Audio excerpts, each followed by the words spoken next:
Think of a stage set for triumph, its grand arches gleaming under stage lights, a buzz of anticipation in the air, and then imagine it turning into a place of heartbreak. That scene came alive on August 22, 2025, in Lisbon's iconic Campo Pequeno bullring as 22-year-old Manuel Maria Trindade took his first breath in the spotlight. He was a promising forcado, part of the traditional Portuguese team that confronts the bull on foot, unarmed and honored, not harmed. The stands brimmed with almost 7,000 souls, all waiting to see history in motion.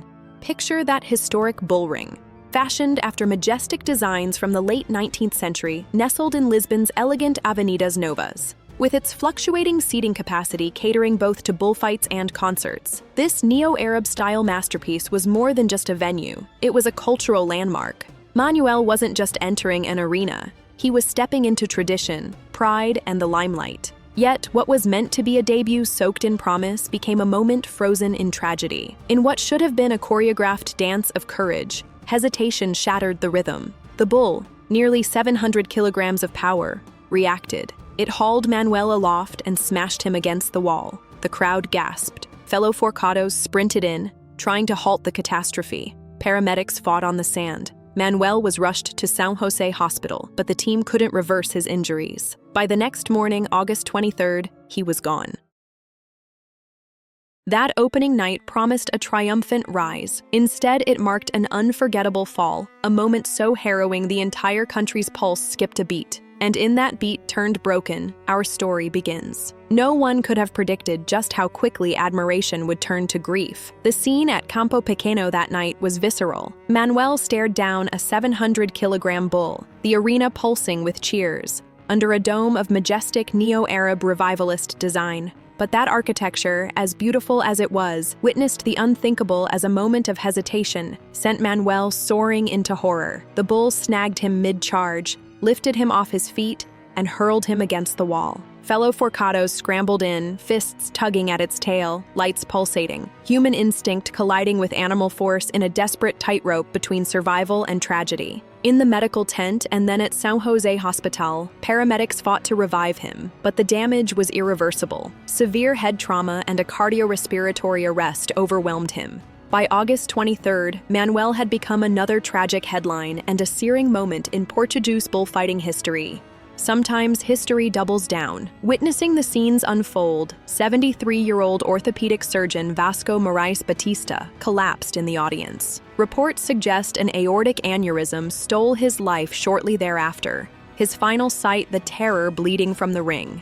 Portugal recoiled. The incident cracked open the debate over a sport packed with ceremony and peril. Online, discussions veered from grief and regret to anger and accusation. And right in the eye of social media's firestorm stood Manuel's mother, Alzira Berenguel, in a letter that resonated with grace and grief. She addressed those who mocked her son's fate, asking, "Did you know him enough to rejoice in his end? Did you know if he loved animals?" She wrapped their mockery in sadness, and then revealed the ultimate act of love. Manuel had donated his organs, so he would live on in the 7 people who received them.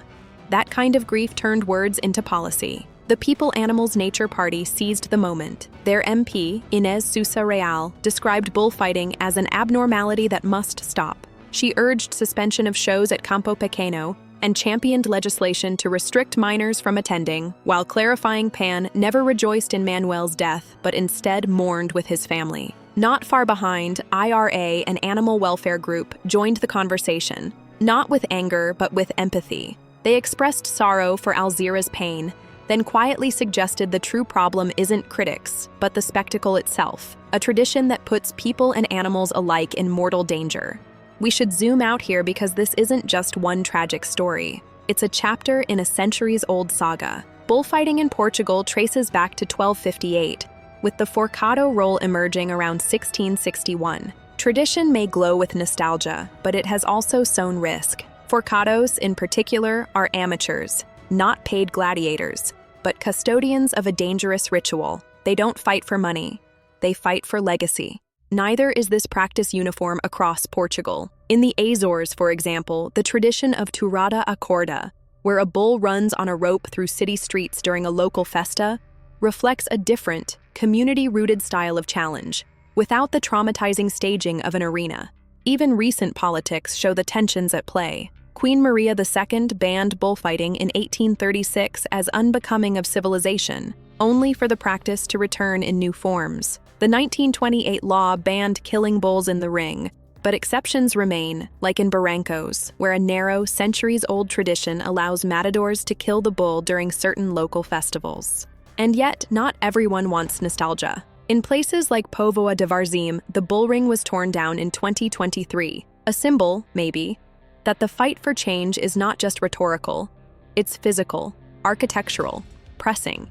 In that sense, Manuel's story isn't just personal, it's pivotal. He was among a small, grim list of forcados who died in the ring, which only deepens the weight of the debate. How long can tradition justify risk? At what point does bravery cross into needless danger? Is this the moment Portugal looks inward or doubles down? Those questions now echo through social media, through parliament lines, through deserted bull rings, and through quiet, aching letters from a mother who gave everything, even after losing it all. So here we land, on the dusty red soil of Campo Pequeno, where what should have been a shining debut instead became a tragedy that reverberates through time. Historian voices now ask, how much of tradition is worth the cost of a life? Manuel Maria Trindade wasn't some seasoned professional. He was a member of an amateur tradition, an unassuming force of bravery and camaraderie, not fame. Forcados don't duel with bulls on horseback.